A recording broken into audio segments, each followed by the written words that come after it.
اللهم صل على محمد وعلى آل محمد كما صليت على إبراهيم وعلى آل إبراهيم إنك حميد مجيد. اللهم بارك على محمد وعلى آل محمد كما باركت على إبراهيم وعلى آل إبراهيم إنك حميد مجيد. نبی کریم رؤوف الرحیم، سید الاولین والآخرین، شفیع المذنبین، امام المرسلین، رحمت دو جہاں صلی اللہ علیہ وآلہ وسلم کی ذات مبارکہ جیسے انسانوں کے لیے رحمت بنا کے بھیجی گئی تھی، ایسے ہی آپ کی ذات مبارکہ جانوروں، چرند پرند، حیوانات کے لیے بھی سراپا رحمت ہے۔ دنیا کو جو باتیں آج سمجھ آ رہی ہیں، آج جن باتوں کو دنیا ترقی کی علامت سمجھ رہا ہے، یہ وہ پرانی باتیں ہیں جنہیں نبی کریم رؤوف الرحیم صلی اللہ علیہ وسلم نے 1400 سال پہلے ارشاد فرمایا۔ لیکن مسئلہ یہ ہے کہ ہم اسلام کا تعارف ابھی تک، رسول کریم صلی اللہ علیہ وسلم کی ذات مبارکہ کا تعارف ابھی تک غیر مسلموں کے سامنے صحیح طریقے سے پیش نہیں کر سکتے۔ اگر آپ کا تعارف غیر مسلم کے سامنے صحیح طریقے سے آ جائے تو وہ کبھی آپ کی ذات مبارکہ پر گستاخی کی جسارت نہ کرے۔ اور یہ ایک حقیقت ہے، جس کے سامنے آپ کا صحیح تعارف آیا تو پھر اس نے اسلام قبول کیا یا نہیں کیا، اس نے آپ کی ذات کی عزت بھی کی، تکریم بھی کی۔ مائیکل ہارٹ نے جب کتاب لکھی، عیسائی تھا، دنیا کے عظیم 100 لوگوں کے بارے میں، عیسائی ہونے کے باوجود اس نے نبی کریم صلی اللہ علیہ وسلم کا تذکرہ سب سے پہلے نمبر پہ رکھا۔ دنیا نے بڑا شور کیا، وہ مسلمان نہیں ہوا، تعارف آپ کا ہو گیا تھا، پہچان گیا تھا۔ تو اس نے کہا کہ میں نے آپ صلی اللہ علیہ وسلم کا تذکرہ سب سے پہلے اس لیے رکھا ہے کہ آپ اسی کے حقدار ہیں، باوجود کہ میں عیسائی ہوں۔ اور ہمارے استاد تھے، اللہ تعالیٰ ان کی مغفرت فرمائے، وہ فرمایا کرتے تھے کہ اگر میں خود کہوں تو میں تو یہ کہوں گا کہ اس نے اپنی کتاب میں آپ صلی اللہ علیہ وسلم کی لائن میں جن لوگوں کو رکھا ہے ان کے ساتھ آپ کا تقابل کسی طریقے سے بنتا ہی نہیں۔ آپ تو وہ ہیں جن کی نہ مثل ہے نہ مثال ہے۔ تقابل تو تب ہو نا، مقابلہ تو تب ہو کہ دو چیزیں ملتی جلتی ہیں، قریب قریب ہیں، اور دو چیزیں ایسی ہیں کہ جن کی کوالٹی ایک جیسی ہے، پھر کہا جاتا ہے کہ یہ اچھی ہے، یہ زیادہ اچھی ہے، یہ سب سے اچھی ہے۔ وہ فرمایا کرتے تھے کہ ہمارے نبی تو ایسے ہیں جن کی ذات، صفات، اخلاق جیسا کوئی ہے ہی نہیں، تو پھر تقابل تو بنتا نہیں۔ اس نے اگر پہلے نمبر پہ رکھا ہے، یہ اس کی عقیدت ہے، لیکن ہم تو ان تمام تر معاملات میں اپنے پیغمبر کو ہر ایک سے جدا، ممتاز اور ایسا مانتے ہیں کہ جو اقبال نے کہا، بعد از خدا بزرگ توئی قصہ مختصر،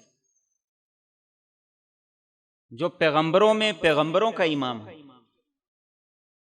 جو پیغمبروں میں خاتم الانبیاء خاتم النبیین ہو، اور جسے سارے انبیاء کے اخلاق، صفات سب کے سب دے دیے گئے ہیں، کمالات، اوصاف، جس کے اندر ایسے ہوں جس جیسے کسی کے اندر تھے ہی نہیں اور ہو بھی نہیں سکتے، تو ان کا کسی سے تقابل کوئی نہیں، موازنہ کوئی۔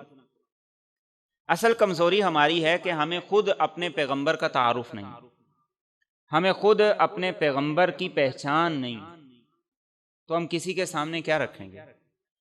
ہم غیر مسلموں کے سامنے جا کے اپنے پیغمبر کا جو تعارف رکھیں گے تو کیسے رکھیں گے؟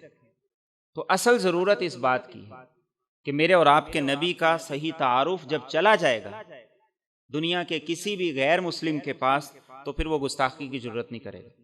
اور نبی کریم صلی اللہ علیہ وسلم کی ذات مبارکہ، آپ جانوروں کے لیے بھی رحمت بن کے آئے تھے، آپ چرند پرند اور حیوانات کے لیے بھی سراپا رحمت۔ چنانچہ آپ نے وہ تعلیمات ارشاد فرمائی کہ ان تعلیمات سے پتہ چلتا ہے کہ جیسے انسانوں کے حقوق ہیں، جانوروں کے بھی حقوق ہیں۔ جیسے آپ انسانوں کے لیے رحمت تھے، جانوروں کے لیے بھی رحمت ہے۔ چنانچہ ایک حدیث مبارکہ میں آپ نے ارشاد فرمایا کہ ایک عورت کو اللہ نے صرف اس وجہ سے جہنم میں ڈالا کہ اس نے ایک بلی رکھی، اسے باندھ کے رکھا، نہ اسے کھلایا، نہ پرورش کی، نہ خیال رکھا، اور نہ آزاد چھوڑا کہ وہ خود ہی چل پھر کے کھا لے اور گزارا کر لے۔ اللہ نے اس جرم کی وجہ سے اسے جہنم کے اندر ڈال دیا۔ اور ذرا سوچیے کہ جب ایک بلی جس کا خیال نہ رکھنے کی وجہ سے ایک عورت کو جہنم میں ڈال دیا گیا، تو جن کی کفالت انسان کے ذمے ہے، جن کے حقوق کا خیال رکھنا انسان کے ذمے ہے، ماں باپ ہوں، بہن بھائی ہوں، بیوی بچے ہوں، رشتہ دار ہوں، تو ان کے حقوق میں کوتاہی اور لاپرواہی کی کتنی بڑی سزا ہو۔ اور پھر ایسے ہی نبی کریم صلی اللہ علیہ وسلم نے فرمایا کہ ایک کتا وہ ایک حوض کے گرد، کنویں کے گرد گھوم رہا تھا، چکر لگا رہا تھا، اور پیاس کی وجہ سے اس کی زبان باہر نکلی ہوئی۔ ایک عورت گزری، اور وہ عورت کیسی تھی؟ فرمایا کہ بنی اسرائیل کی زانی عورت۔ اسے لگا کہ کتا پیاسا ہے، پانی پی نہیں سکتا ہے، تو وہ کنویں میں اتری، اس کو پانی پلایا۔ فرمایا اللہ کو اس کا یہ عمل اتنا پسند آیا کہ اللہ نے اس کی مغفرت کر دی، اس کی بخشش کر کے اسے جنت کا حقدار بنا۔ تو اندازہ لگائیے کہ بسا اوقات وہ نیکیاں جنہیں ہم چھوٹی سی نیکی سمجھتے ہیں، وہ انسان کی مغفرت کا ذریعہ بن جاتی ہے۔ اور بسا اوقات چھوٹا سا جرم جسے انسان جرم ہی نہیں سمجھتا ہے، وہ انسان کی پکڑ کا ذریعہ بن جاتی ہے۔ یہ چھوٹی سی نیکی ہے، اس کی ساری زندگی کے گناہوں پر حاوی ہو گئی، اس کی مغفرت کا ذریعہ بن گئی۔ اور دوسری طرف آپ نے ارشاد فرمایا، ایک آدمی جنگل میں جا رہا تھا، آگے مشرکین کا علاقہ تھا، تو انہوں نے کہا کہ یہاں سے گزر رہے ہو تب تک رستہ نہیں دیں گے جب تک کہ ہمارے بت کے نام پہ کوئی چڑھاوا نہ چڑھاؤ۔ اس نے کہا میں تو مسلمان ہوں، میں تو ایسا نہیں کر سکتا۔ انہوں نے قتل کر دیا۔ ایک دوسرا آدمی آیا، اس سے کہا کہ تم اس کے نام پہ چڑھاوا چڑھاؤ گے تو پھر ہی تمہیں جانے دیں گے، ورنہ تمہیں نہیں جانے دیں گے۔ تو اس نے کہا میں تو مسلمان ہوں، میں نہیں کر سکتا۔ تو انہوں نے کہا کچھ تو کر جاؤ، نہ زیادہ کر کے جاؤ۔ تو اس نے کیا کیا، ایک مکھی لی، اور مکھی لے کے ان کو دی اور کہا کہ یہ اپنے بت کے نام پہ قربان کر دو، چڑھاوا چڑھا دو۔ نبی رحمت صلی اللہ علیہ وسلم فرماتے ہیں جس جرم کو اس نے بڑا ہلکا سمجھا، اللہ نے اس کی ساری زندگی کی نیکیاں ضائع کر کے جہنم میں ڈال دی۔ تو چھوٹی سی نیکی جسے ہم بسا اوقات بڑا چھوٹا خیال کرتے ہیں، وہ انسان کی نجات کا ذریعہ بن جائے۔ چھوٹا سا گناہ جسے بسا اوقات ہم کوئی اہمیت نہیں دے رہے ہوتے ہیں، وہ انسان کے لیے باعث وبال بن جائے، وہ انسان کے لیے وبال بن جائے۔ اور کیسی خوبصورت بات اسلاف نے لکھی ہے، انہوں نے لکھا ہے کہ نیکی اللہ کی نسبت سے نہ چھوٹی ہوتی ہے نہ بڑی ہوتی ہے، ہر نیکی بڑی ہی ہوتی ہے۔ کرنا کس کے لیے ہے؟ اللہ کے لیے۔ تو جس کی نسبت اللہ کی ذات کے ساتھ ہے وہ چھوٹی نہیں ہو سکتی، وہ بڑی عظمتوں والی چیز ہے۔ اور گناہ نافرمانی کس کی ہے؟ اللہ رب العزت کی۔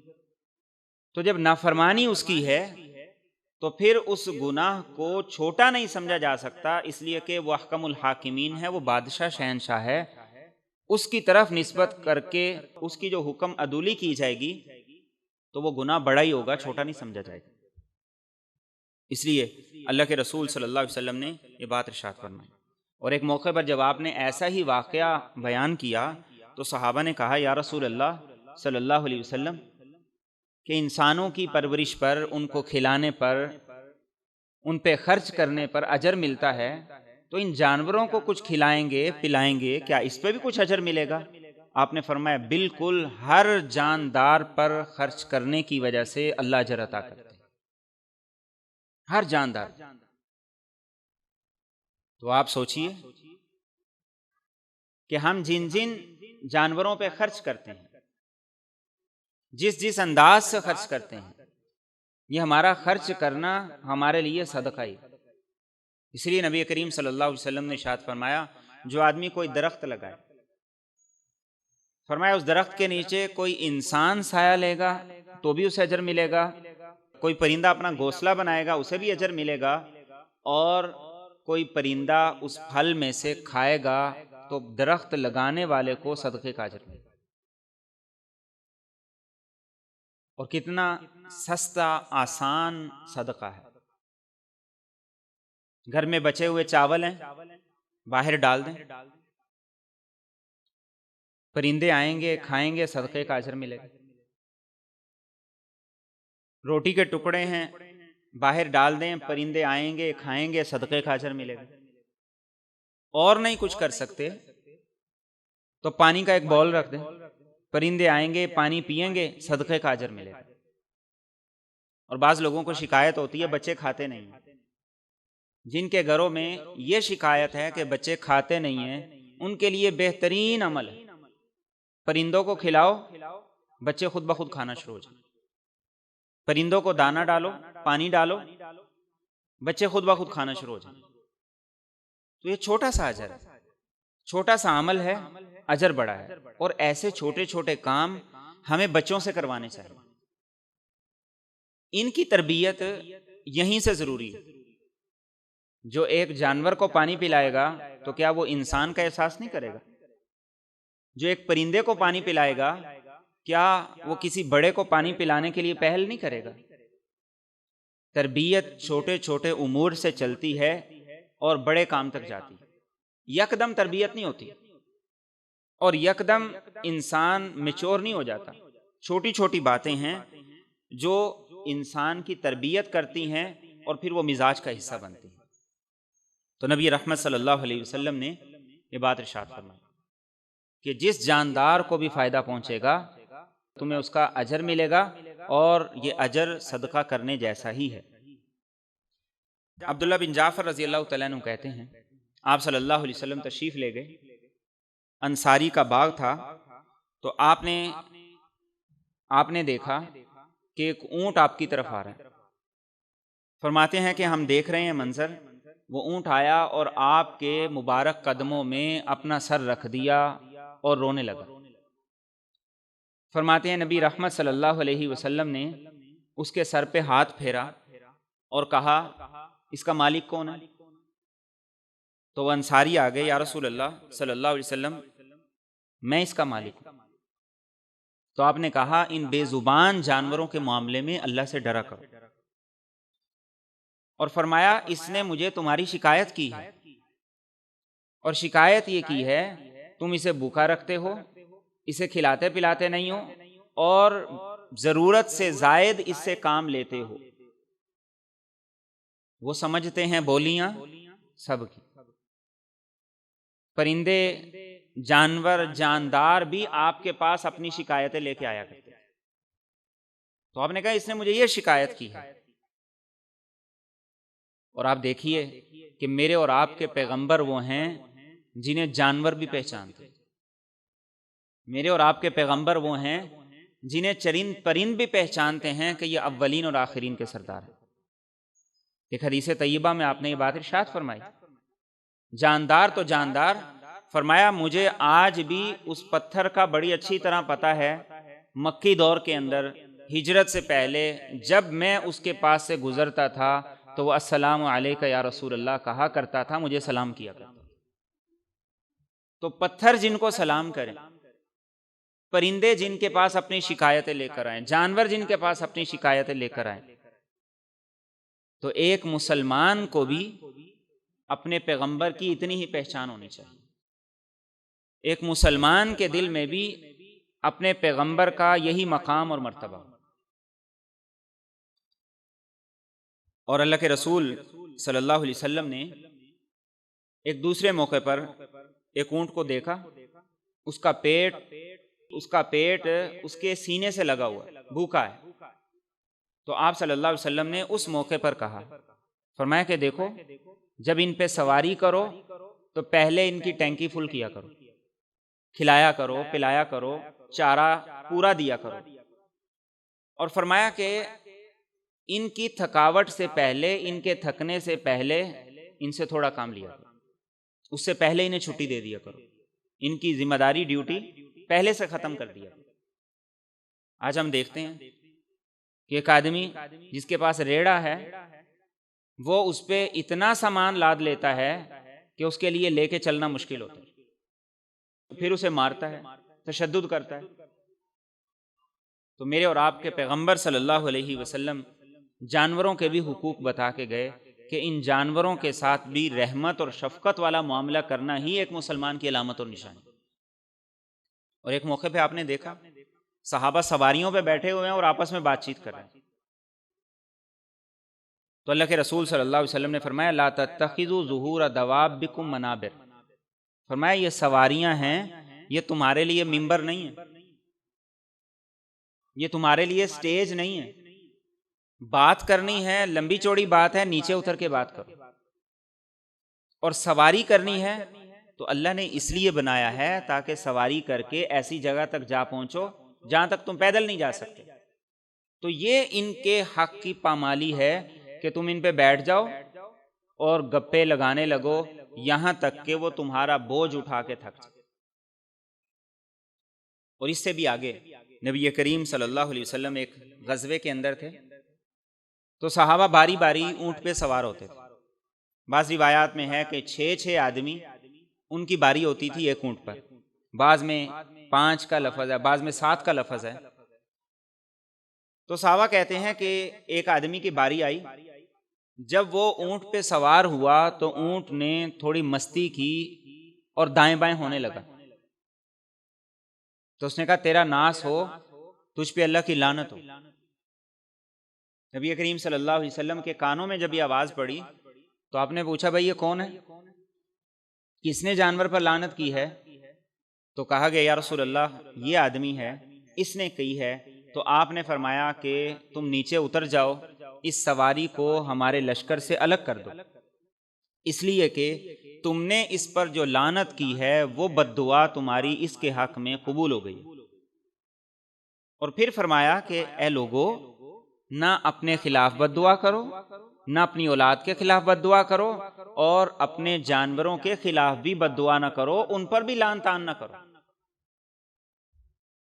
اس لیے کہ کوئی وقت ایسا ہوتا ہے جو قبولیت کا وقت ہوتا ہے تو اللہ کی لعنت تمہاری زبان کی وجہ سے اس جانور پہ پڑتی ہے اور اس کے مجرم تم۔ اتنی باریک باتیں نبی رحمت صلی اللہ علیہ وسلم نے جانوروں کے بارے میں ارشاد فرمائی۔ آج انسان غصے میں آ کے وہ اپنے آپ کو ہی گالیاں دینے لگ جاتا ہے، وہ اپنے بیوی بچوں کو گالیاں دینے لگ جاتا ہے، وہ بلا وجہ چیزوں کو گالیاں دینے لگ جاتا ہے۔ تو فرمایا یہ مسلمان کا رویہ، مسلمان کا رویہ کیا ہے کہ وہ ہمہ وقت خیری کی بات اپنی زبان سے نکالتا ہے کہ پتہ نہیں کون سا وقت ایسا ہے جو قبولیت کا وقت۔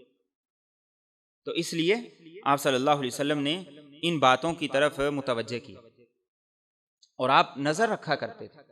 ایک دفعہ آپ مسجد میں تشریف لائے تو ایک اونٹ باہر بندھا ہوا تھا، آپ نے پوچھا بھائی کس کا ہے؟ تو کسی نے کوئی جواب نہیں دیا۔ آپ مسجد میں داخل ہوئے، پھر باہر آئے تو بندھا ہوا تھا، آپ نے پھر پوچھا کس کا ہے؟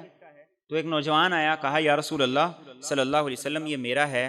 تو فرمایا کہ دیکھو باندھنا ہے تو پھر اسے پورا چارہ کھلاؤ، اور اگر باندھ کے پورا چارہ نہیں کھلا سکتے ہو، پوری ذمہ داری نہیں ادا کر سکتے ہو، تو فرمایا پھر کھلا چھوڑ دیا کرو تاکہ وہ خود چر لیا کرے۔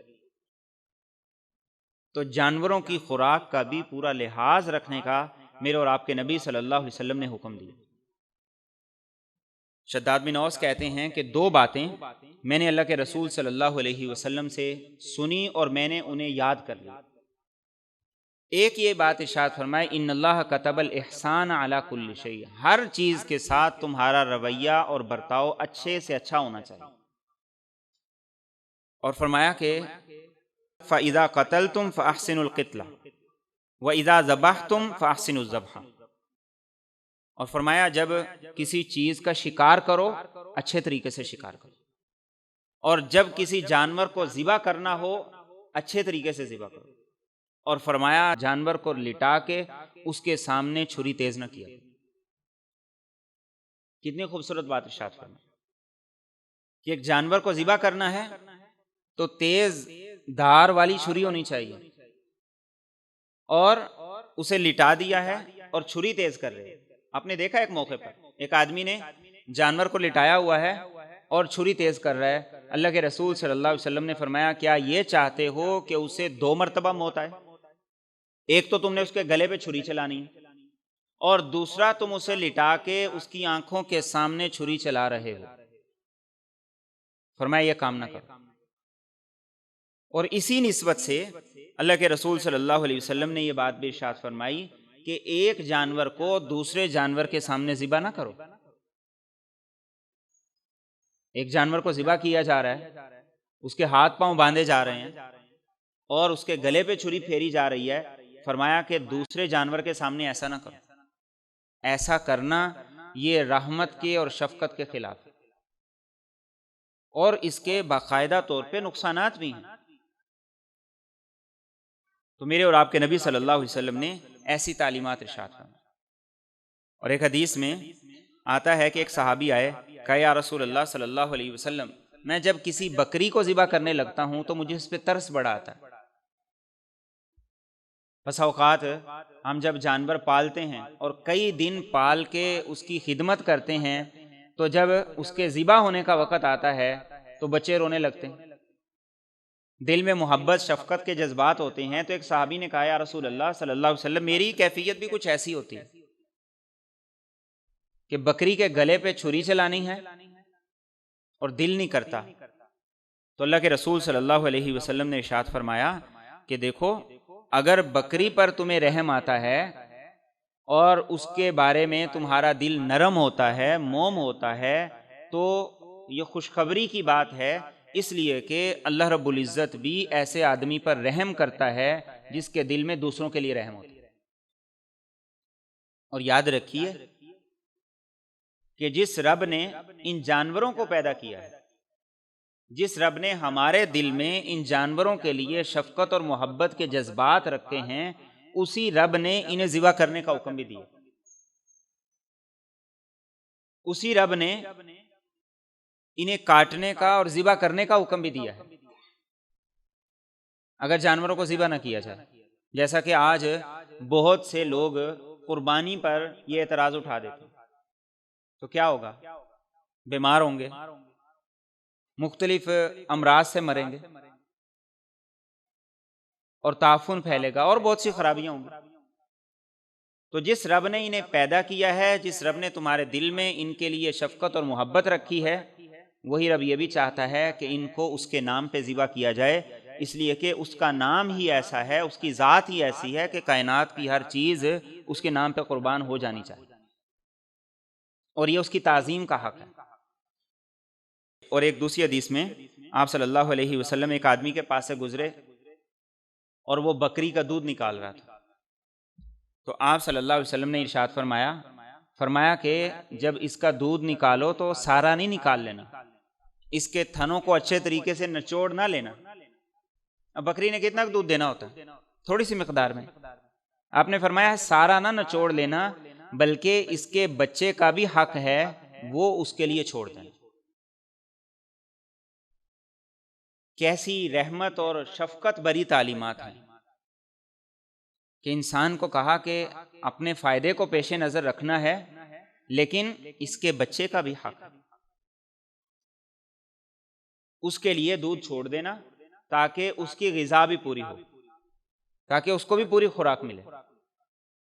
تو جو پیغمبر جانوروں کے بارے میں اتنے حساس ہیں، اتنی باریک تعلیمات دیتے ہیں، تو کیا وہ ہمیں اس بات کی اجازت دیں گے کہ ہم اپنے بچوں کو چھوڑ دیں کہ جو مرضی کھائیں جو مرضی پئیں؟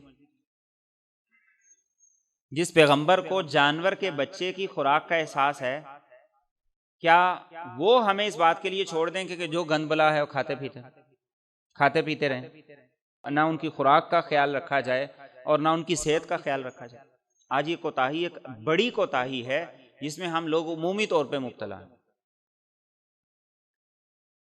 اور اللہ کے رسول صلی اللہ علیہ وسلم کچھ لوگوں کے پاس سے گزرے اور وہ کیا کر رہے تھے، ایک جانور باندھا ہوا تھا اور اس جانور پہ سارے تیر اندازی کر رہے تھے، زندہ تھا۔ عربوں کے ہاں یہ کیا جاتا تھا کہ ایک جانور کو باندھا جاتا اور پھر اس پہ نشانے بازی کی جاتی، اور جس کا جانور ہوتا اگر اسے تیر مارنے والے کا تیر نہ لگتا تو وہ جانور والے کو پیسے دیا کرتا تھا۔ اللہ کے رسول صلی اللہ علیہ وسلم نے جب یہ منظر دیکھا تو آپ نے انتہائی ناپسند کیا، اور عبداللہ بن عمر رضی اللہ تعالیٰ عنہ تو فرماتے ہیں کہ آپ نے ارشاد فرمایا کہ جس نے ایسا کیا اس پر اللہ کی لعنت برستی۔ اور پھر آپ صلی اللہ علیہ وسلم نے فرمایا کہ ان جانوروں کے ساتھ یہ سلوک نہ کرو۔ اور ایک دوسری حدیث میں آپ نے فرمایا کہ آپ صلی اللہ علیہ وسلم ارشاد فرماتے ہیں جس نے جانوروں کو باندھ کے ان پر نشانہ زنی کی تو اللہ رب العزت ایسے آدمی کی اگر اس نے توبہ نہ کی نہ مغفرت کرے گا، نہ بخشش کرے گا، نہ جنت میں داخل ہوگا۔ آج ہم مسلمان ہیں، کئی لوگ ایسے ہیں جن کا مشغلہ ہی جانوروں کو لڑانا ہے۔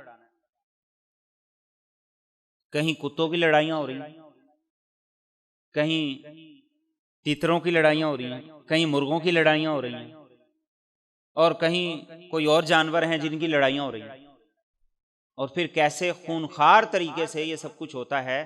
نبی رحمت صلی اللہ علیہ وسلم نے فرمایا ایسا آدمی اگر توبہ نہیں کرے گا تو اس کی ایک سزا یہ ہے، اللہ قیامت کے دن اس کے ہاتھ، پیر، ناک، کان، آنکھیں ساری کٹوا کے علیحدہ کروا دے۔ کتنی سخت سزا ہے۔ آج ہمارے لیے تو وہ مشغلہ ہے، لیکن ایک جانور کے لیے اذیت ہے۔ ہمارے لیے تو وہ کھیل ہے، لیکن ایک جانور کے لیے وہ عذاب ہے۔ تو آپ نے ارشاد فرمایا جو آدمی ایسے جانوروں کو خونخوار طریقے سے لڑائے تو اگر وہ توبہ کیے بغیر مر گیا تو قیامت کے دن اللہ رب العزت اس کے ہاتھ، پیر، کان، ناک، ایک ایک عضو کٹوا دے، اور یہ قیامت کے دن کی سزا ہے۔ جہنم میں داخل ہونے کے بعد کیا سزا ملے گی اس کا اندازہ نہیں کیا جا سکتا۔ اسی لیے صحابہ کرام رضی اللہ تعالیٰ عنہم اجمعین وہ جب اس طرح کے کاموں کو دیکھتے تھے تو فوری ٹوکتے تھے، منع کرتے تھے کہ اس طرح کا کام نہ کرو، ایسا کام کرنا دین اور شریعت کے خلاف ہے۔ اور آج تو بسا اوقات مختلف عرس جو ہوتے ہیں ان پہ یہ کام کیا جاتا ہے۔ اب عرس کیا ہے؟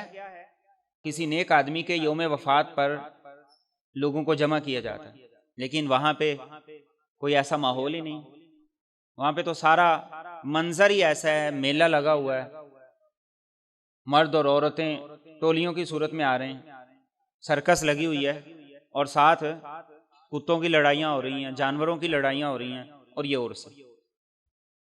تو میرے اور آپ کے نبی صلی اللہ علیہ وسلم انسانوں کے لیے بھی رحمت بن کے آئے، جانوروں، حیوانوں، چرند پرند سب کے لیے رحمت بن کے آئے تھے۔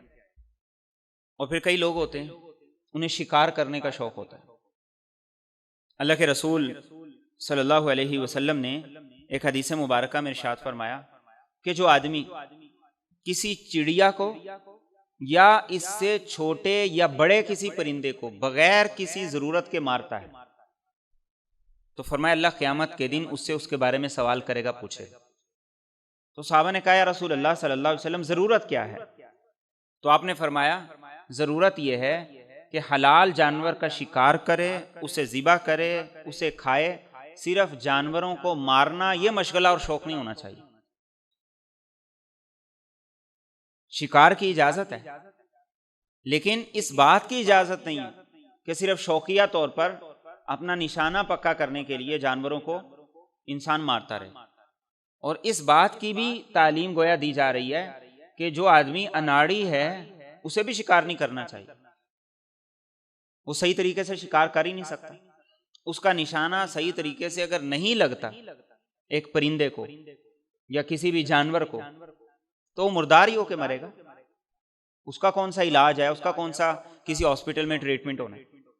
تو نبی رحمت صلی اللہ علیہ وسلم نے اتنی بات ارشاد فرمائی، اور ایک حدیث میں یہ بات بھی ارشاد فرمائی کہ قیامت کے دن ایسی چڑیا اللہ کی بارگاہ میں اپنا کیس لے کے آئے گی اور وہ کہے گی کہ اللہ اس نے مجھے بلا وجہ قتل کیا، کسی فائدے کے لیے اس نے مجھے قتل نہیں کیا۔ حلال جانور ان کا شکار انسان کے فائدے کے لیے جائز قرار دیا گیا ہے، شوق کے لیے نہیں کہ شوقیہ طور پر جانوروں کو مارتے رہو اور ان پہ اپنے نشانے پکے کرتے رہو، اس لیے نہیں۔ تو ایسی چڑیا قیامت کے دن اللہ کی بارگاہ میں اپنا کیس لے کے پیش ہوگی، اور جب اللہ کی بارگاہ میں کیس چلا جائے گا تو یقیناً انسان کو پھر اس کا بھی جواب دینا پڑے گا۔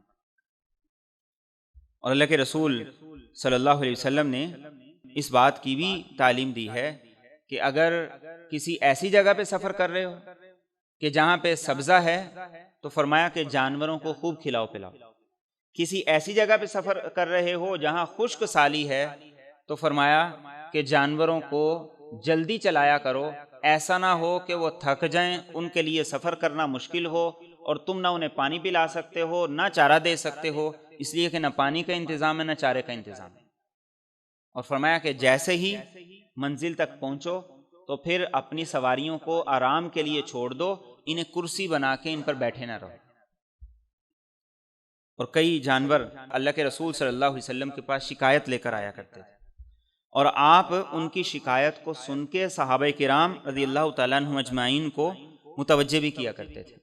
چنانچہ حضرت ابو ہریرہ رضی اللہ تعالیٰ عنہ کہتے ہیں کہ اللہ کے رسول صلی اللہ علیہ وسلم تشریف لے جا رہے تھے کہ ایک گائے نے آپ صلی اللہ علیہ وسلم کو مخاطب کیا، اور مخاطب کرتے ہوئے کہا یا رسول اللہ صلی اللہ علیہ وسلم، میرا کام تو ہے ہل چلانا، میرا کام سواری نہیں ہے، اور یہ آپ کا جو خادم ہے اس نے مجھے سواری کے لیے رکھا ہوا ہے تو مجھے بڑی اذیت اور تکلیف ہے۔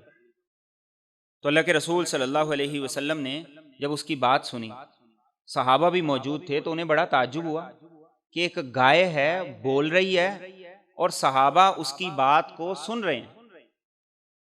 انسانی آواز میں اس نے بولا اور شکایت کی، صحابہ کو بڑا تعجب ہوا، اللہ کے رسول صلی اللہ علیہ وسلم سے کہنے لگے یا رسول اللہ یہ گائے بول رہی ہے، آپ سے شکایت کر رہی ہے؟ تو اللہ کے رسول صلی اللہ علیہ وسلم نے فرمایا بالکل، جو گائے کہتی ہے یہ سچ کہتی ہے، اور اس سچ کی میں بھی تصدیق کرتا ہوں اور ابو بکر اور عمر بھی اس سچ کی تصدیق کرتے ہیں۔ اور آخری حدیث حضرت شمر بن عطیہ رضی اللہ تعالیٰ عنہ، جو قبیلہ مزینہ یا قبیلہ جوہینہ کے ایک آدمی تھے، کہتے ہیں کہ اللہ کے رسول صلی اللہ علیہ وسلم فجر کی نماز پڑھ کے نکلے تو مسجد نبوی کے باہر 100 بھیڑیے آئے ہوئے تھے۔ تو آپ آگے بڑھے تو ان میں سے ایک نے آگے آ کر آپ کو کوئی بات کی، بات اس نے اپنی ہی زبان میں کی، تو اللہ کے رسول صلی اللہ علیہ وسلم صحابہ کی طرف متوجہ ہوئے اور کہا کہ یہ اپنا کیس لے کے آیا ہے۔ صحابہ نے کہا یا رسول اللہ وہ کیا کیس ہے؟ تو کہا کیس یہ لے کے آئے ہیں کہ یا تو تم اپنی بکریوں میں سے ایک حصہ متعین کر دو کہ یہ بیڑی آئیں گے اتنا کھا جائیں گے، اس سے زیادہ تمہارا نقصان نہیں کریں گے۔ تو صحابہ نے پوچھا یا رسول اللہ صلی اللہ علیہ وسلم کیا حصہ ہوگا؟ تو آپ صلی اللہ علیہ وسلم نے کہا کہ ہر سال کی ایک بکری، ان کا مطالبہ ہے۔ تو صحابہ نے کہا یا رسول اللہ صلی اللہ علیہ وسلم ہر سال ایک بکری ہم انہیں دینے لگیں تو یہ تو بہت بڑی قیمت ہے، ہم نہیں اس کو مانتے اور ہم ان کے اس مطالبے کو قبول نہیں کرتے۔ تو اللہ کے رسول صلی اللہ علیہ وسلم نے ان بیڑیوں سے کہا کہ دیکھو تم جو مطالبہ لے کر آئے تھے وہ یہ نہیں مانتے، اس لیے تمہارا جتنا بس چلے 1 پہ 2 پہ 3 پہ جتنا مرضی ان کا کباڑا کرو۔ تو نبی کریم صلی اللہ علیہ وسلم کے پاس جانور بھی اپنی شکایتیں لے کر آتے اور آپ سب کی بولیاں سمجھتے، سب کی شکایت کو سنتے تھے، اور صحابہ کرام رضی اللہ تعالیٰ عنہ اجمعین سے ان کی تلافی کے لیے اور ان کی شکایتوں کو دور کرنے کے لیے باقاعدہ حکم دیا کرتے تھے، تعلیم دیا کرتے تھے۔ تو آج بطور مسلمان ہماری بھی یہ ذمہ داری ہے کہ انسانیت کا احساس بھی کرنا ہے، اور اپنے ارد گرد جو چرند پرند ہیں، حیوانات ہیں، جانور ہیں، ان کا بھی احساس کرنا ہے۔